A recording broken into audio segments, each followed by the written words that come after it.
Hello, everyone. Welcome to another episode of Hopecast, where we bring you extraordinary stories from the lives of ordinary people. We believe that God does a move in even the simplest ways and even the most subtle ways. So we're hoping that you will listen to this conversation today, where we discuss father absence, impacts of it, and how God can really help us to overcome those struggles. So stay tuned. We will be with you shortly.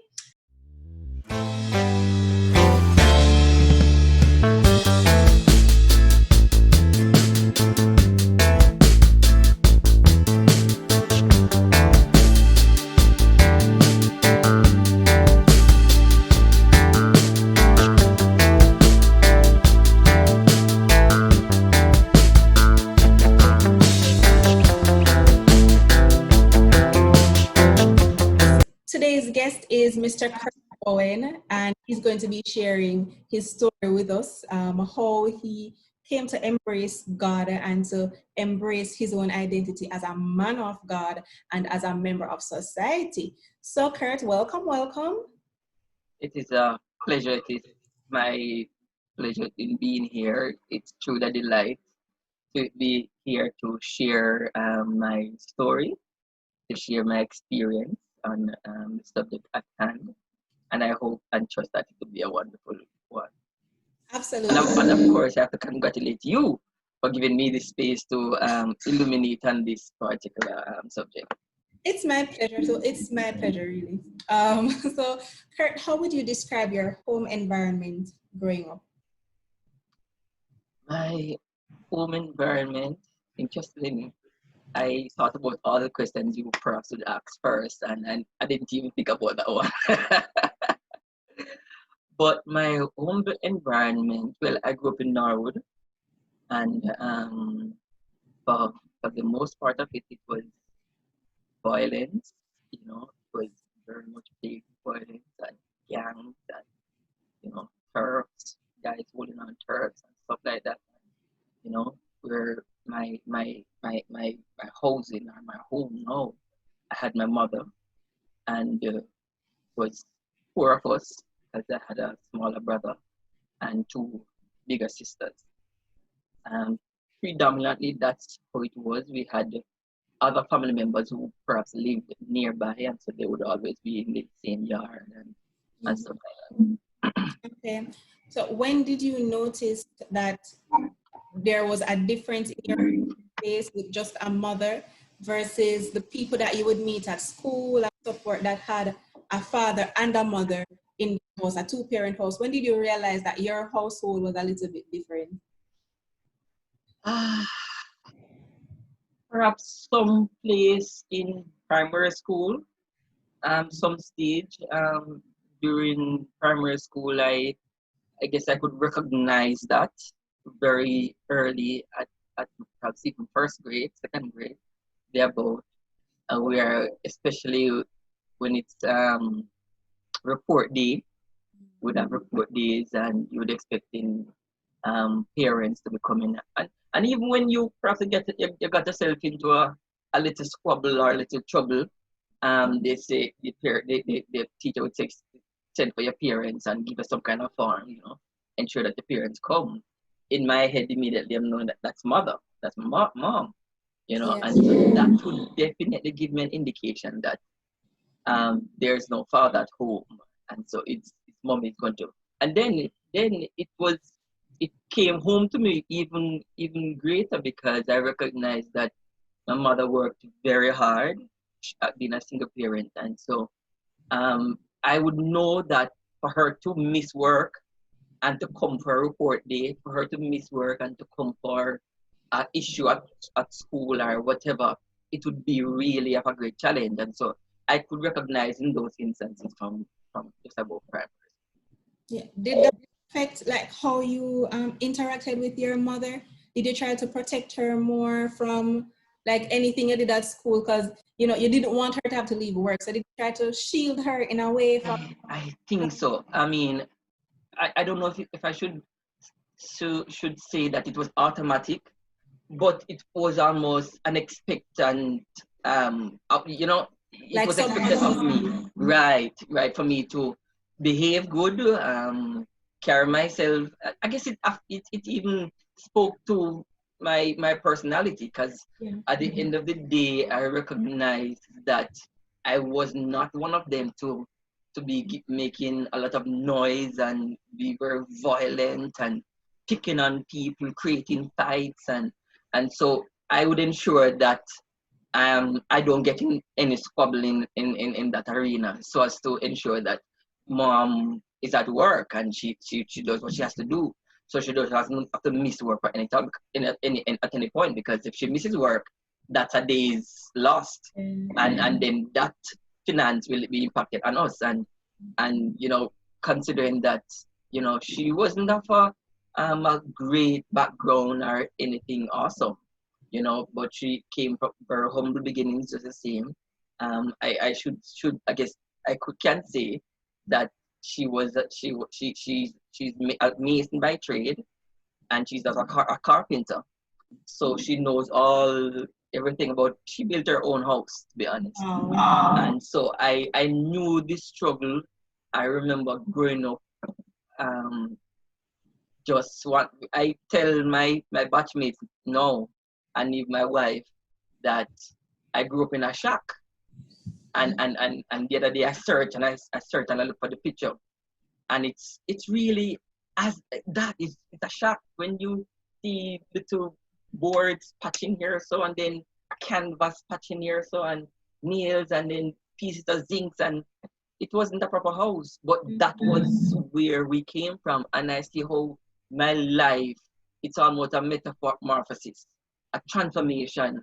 My mother working so hard, and she was able to go into a two-board structure, because that house shack burnt down, and then we're able to go into a two-board structure, bedroom.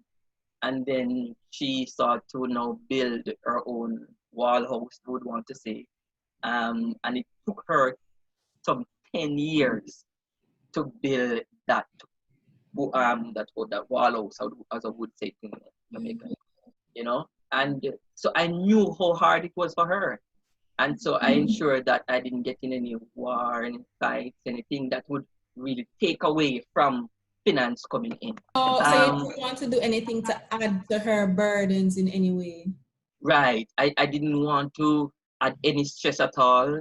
So I ensure that I avoided every circumstance or situation or anything that would impede or to add any stress.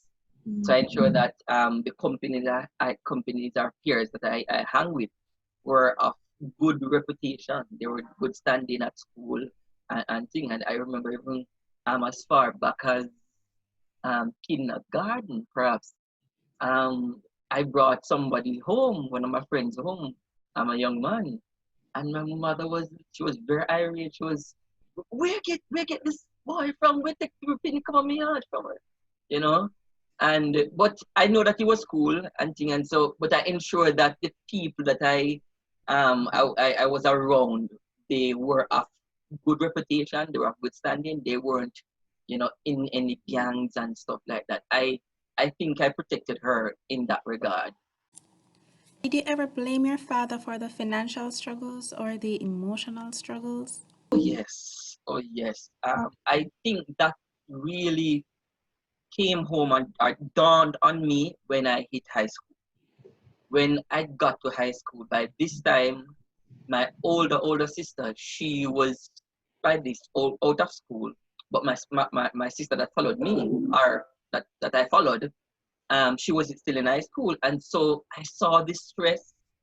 I mean, I saw the how hard it was on my mother, and so I remember I had many days of just perhaps crying and lamenting that if he was here, there would be a greater difference.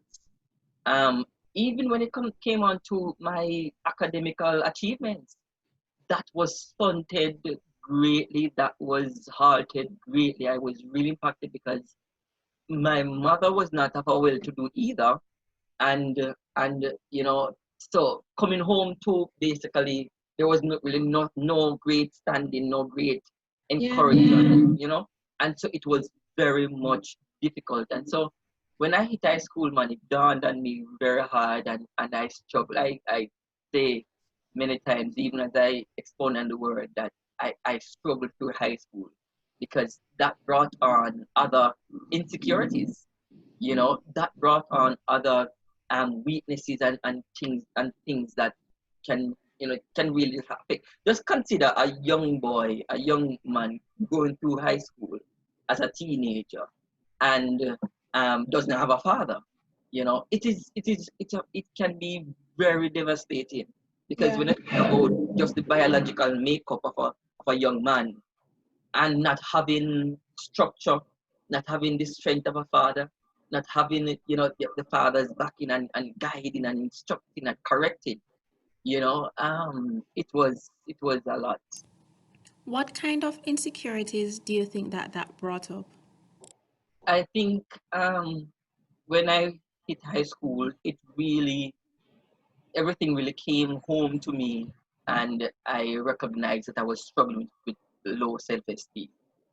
Yes, I recognized that I didn't um I didn't talk much. I was very quiet, quiet to my own detriment, because it brought about, because I was sluggish. I wanted to be in the corner of the classroom, and then I'll be in the back and just watch everybody, and I'll be just so quiet when it's break time and stuff like that. I'll just stay in the classroom or just walk and be by myself, and that affected me greatly. So I didn't talk in class. I didn't want to present. I didn't want to open my mouth because by then I recognized that I had a speech impediment, and I stutter sometimes, and then that now coupled with low self-esteem, not having a father, not having somebody to help me, and with all of those weaknesses, and it was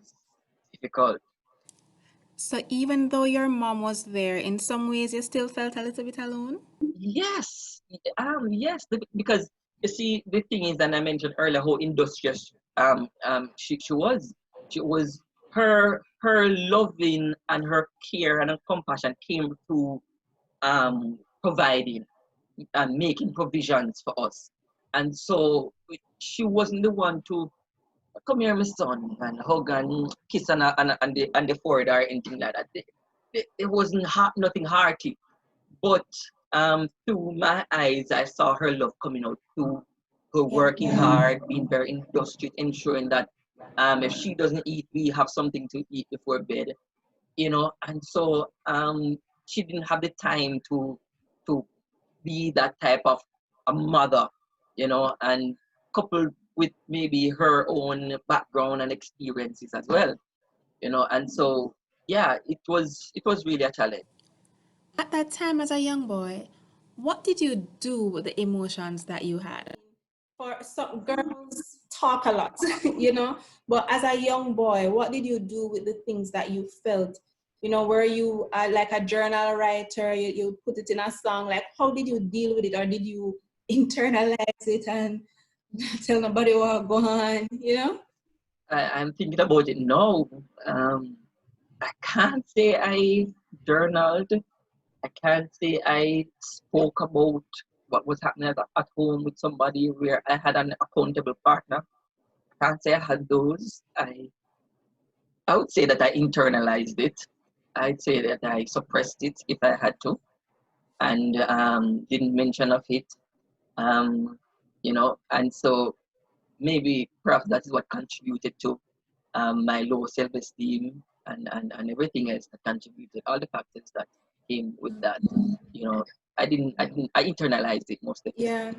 Did you have the opportunity to say to your father, you not being there really impacted me? Did you get the chance to talk to him?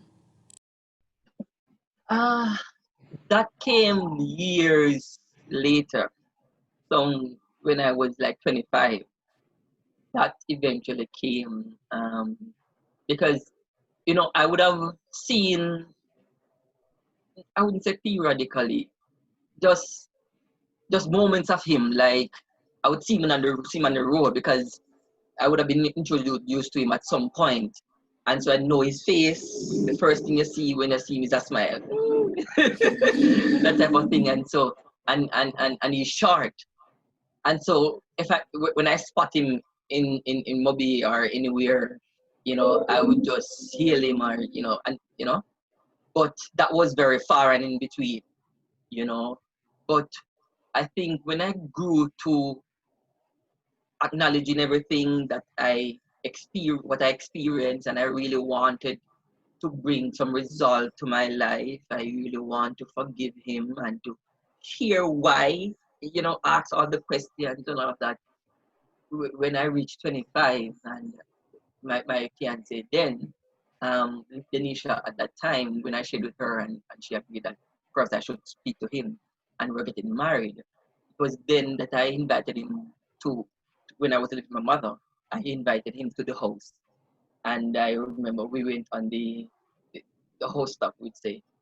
And we had a good talk for a while up there. And I tried to ask many questions, but in ways not to belittle him, because I recognize that, people are different and I don't know the factors that would cause him to leave or be upset. And so I was careful in that regard. And so I tried to cushion my questions and I went, but, and when I questioned him, when I quizzed him, I didn't get much either. So I recognized that some level of quietness I got from him. He was not an orator. He doesn't really speak much. And but when I quizzed him why he left and why he couldn't come back or try to be involved, he said that he was just immature. He was just not grown to accept the responsibility, and so he just left and I guess he was in his 20s, I'm not sure the actual age. And so he was trying to just find himself.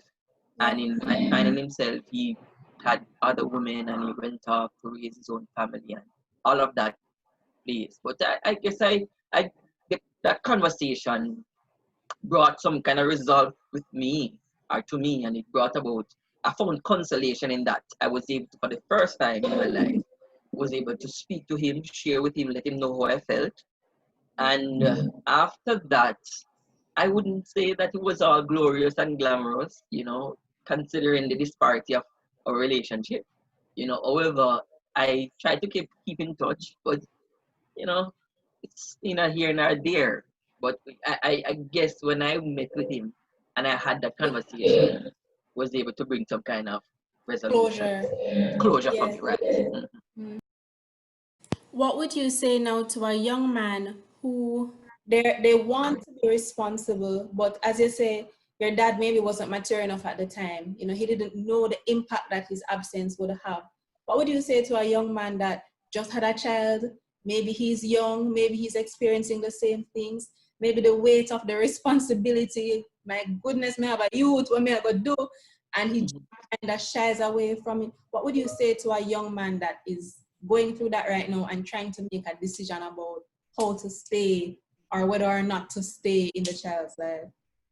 Yeah, interestingly, all that I've learned, I not having a father, I guess I have to just give God glory for that. But I can say to someone in a situation like that, from my perspective, be the best man that you can be. Because one of the things that a father gives is structure, strength, and provide some level of success. Because when they model certain things, you can model, you can take it on as well and be successful.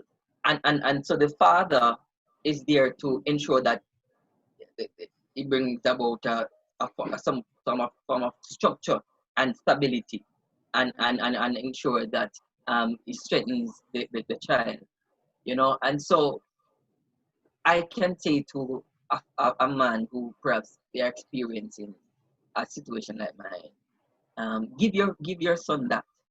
Be the best man that you can be. When you become a father, be the best father that you can be.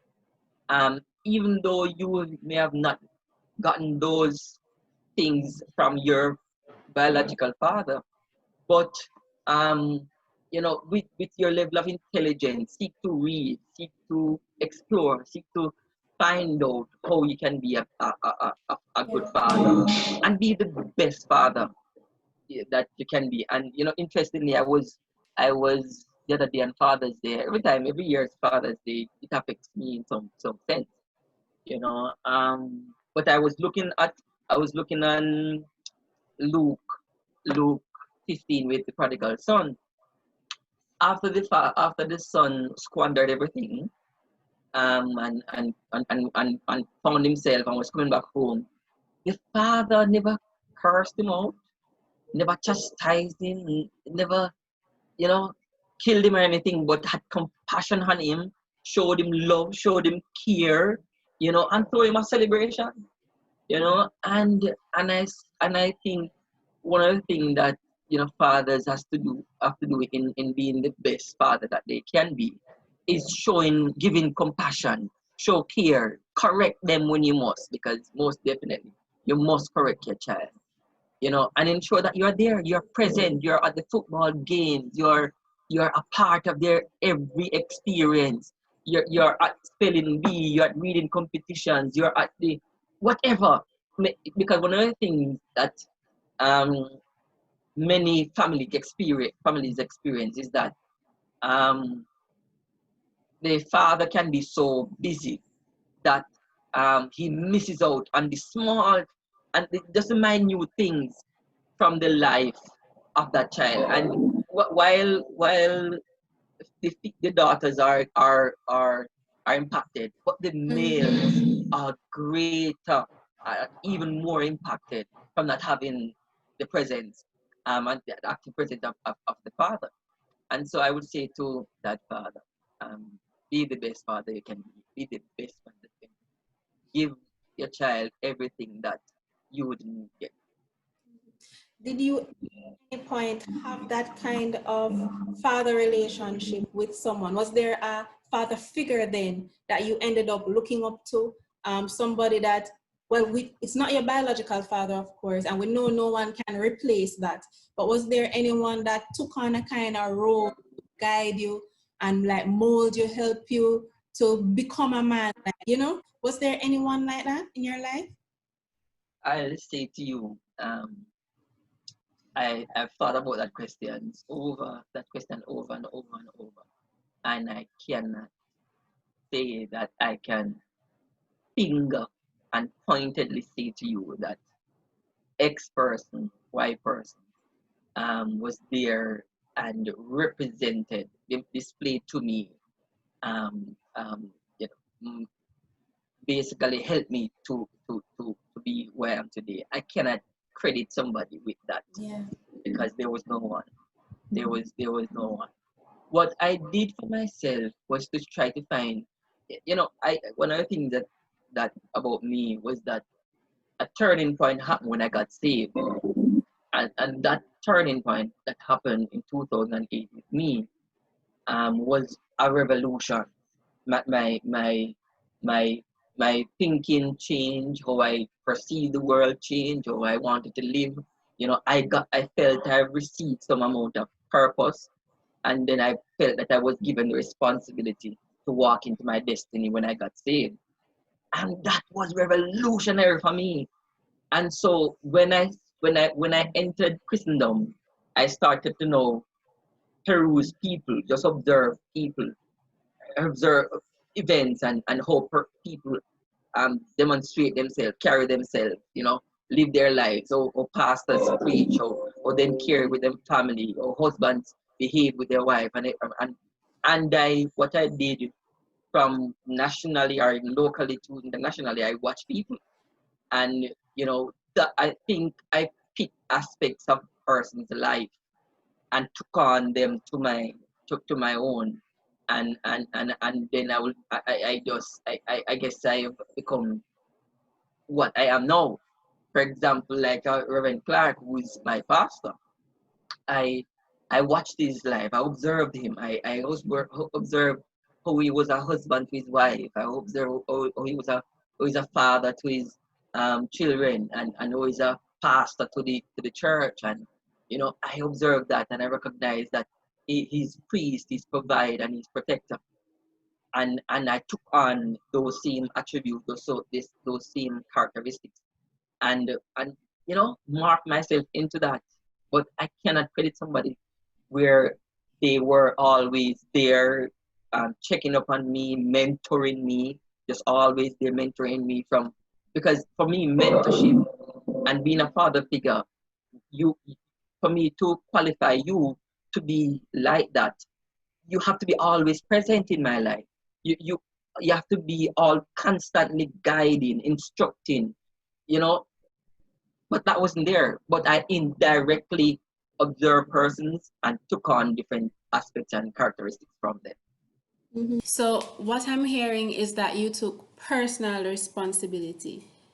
So you identified that as a man, you needed particular things, you know why you needed them, you know why you didn't have them, and so you made a decision to go and get these things.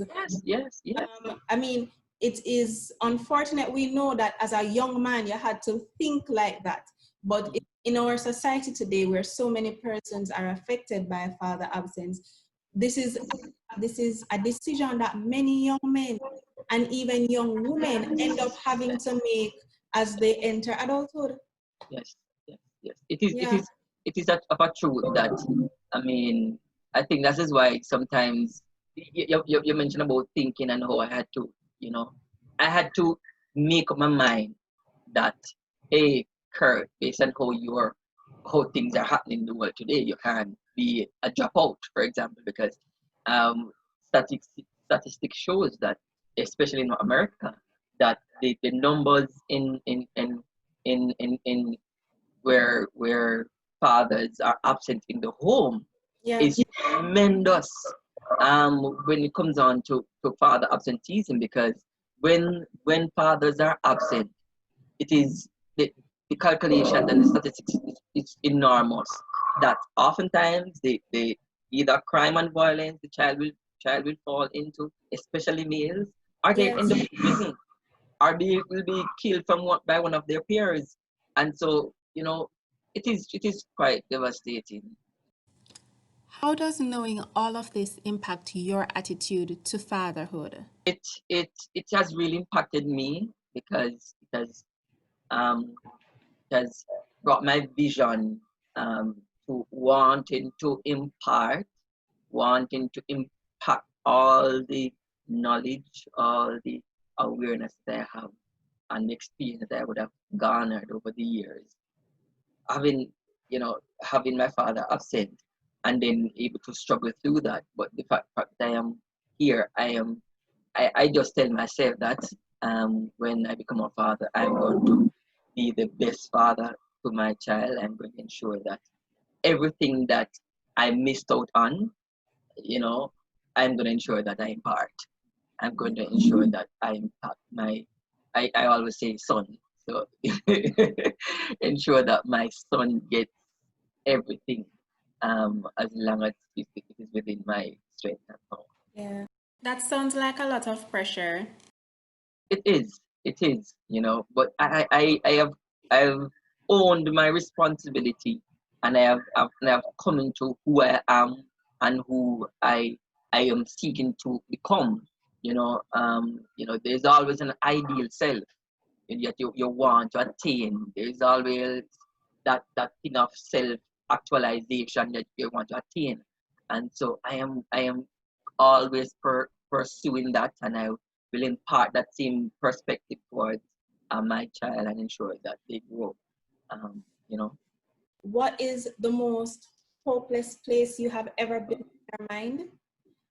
Whether your mind or your emotions or physically, the most hopeless experience you've ever had, and how did you come out of that?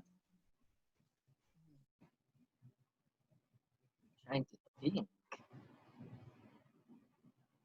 I guess, for me, was my transition from high school into the world. I transitioned from high school with only one subject, one CX. And for you to come out of high school, I would want to see that is trouble. When I graduated from high school, and I recognized that, because I told you all the different factors that would have contributed to me doing so poorly.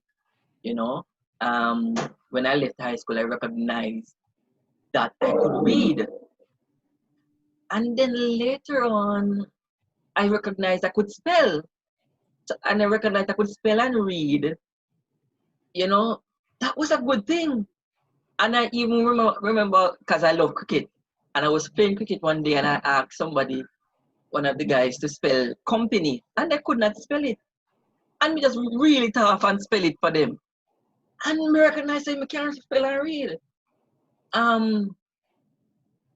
I remember days I had an atlas, a hardcover, and I'm not sure if I still have it, a hardcover atlas. I would write down words that is unfamiliar to me, and I would write down words, and I would write down the definitions of them.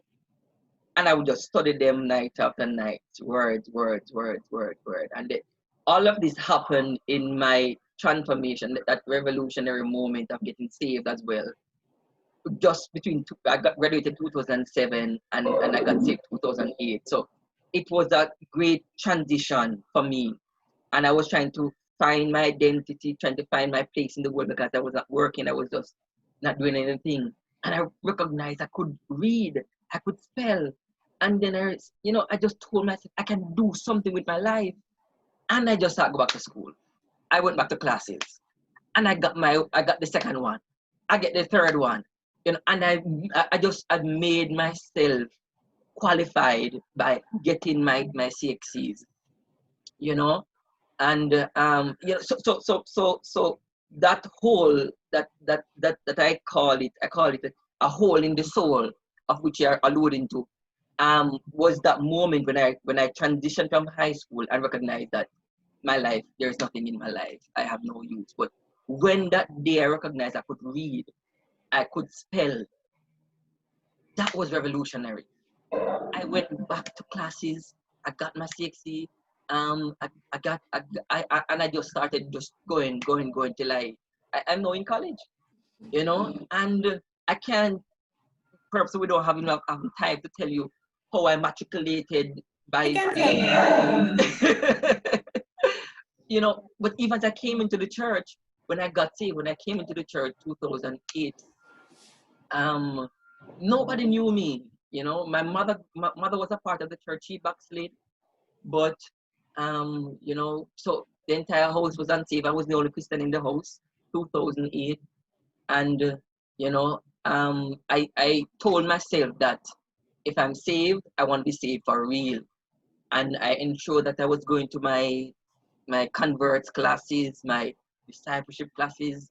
Sometimes I wouldn't, when I remember I was doing a stint working at a supermarket, and I would ensure that I would leave from work and go to church to ensure that I get my converts class teachings and lessons and stuff like that.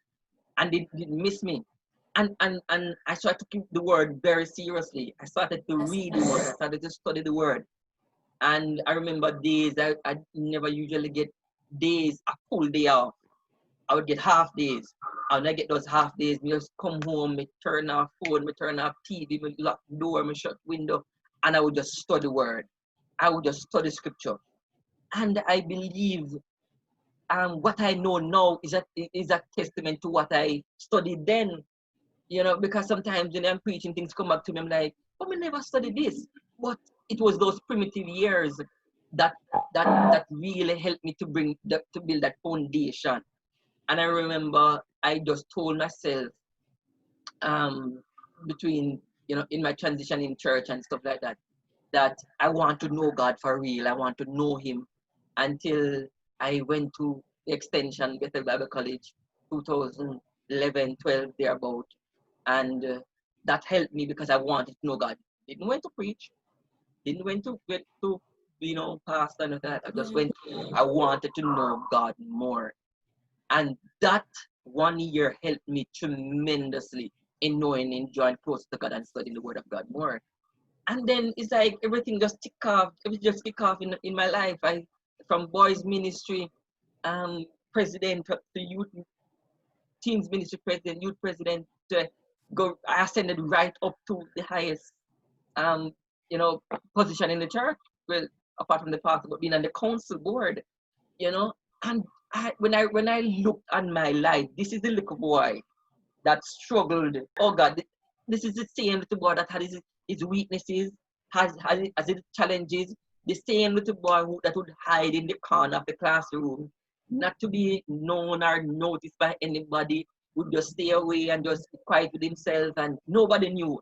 I remember when I came into the church, one of the leaders, young people leaders, looked at me and said, "Oh, Kurt, he always looks over the young old people them side. I don't even know him." You know, I was like a shadow, to everybody. But God brought me out of the shadow into his marvelous light, and I can give God praise for that. And so church, I can say, was revolutionary for me when I became a Christian, when I met Christ. Church, I tell people, when you get saved, just get lost in God and start get busy, start the things. Fine. Don't stay home. If you're struggling with even your sin or whatever, don't stay home. Don't stay away from church. Home, and be a part. And that has been my testimony. Not saying that it has been easy, not saying that I've been perfect, but I recognize that my relationship with Christ is fundamental. It is critical, and I can give credit to the fact that I became a Christian, and I just lost myself, threw myself into the church and in the ministries, and and today I am going to my 4th year in college, and this is my testimony. This is my journey through the shack house that we had years ago. From shack house burnt down, and then another board house, and from board house to and then I just see my life is just a testimony. And to those who are out there, I can say to them that you don't have to live in the shadows of your past. You don't have to, your life, when you, especially when you become a child of God, your life is no longer contingent on the absence of your father. Your life is no longer hinged on whether your father is present or not. All you need is just God, and then few little people around you that telling you that you can make it. Go on. God can do something with you. God's still using perfect people. You may come from a bad background, but you can have a success story. Minister Kurt Bowen, thank you so much for joining us today. It was my pleasure to have you. No matter what you say, it was my pleasure. Oh, God. It's a real honor to hear your story today. And thanks to everyone for watching and for listening. And join us again very soon for another episode of Popecast.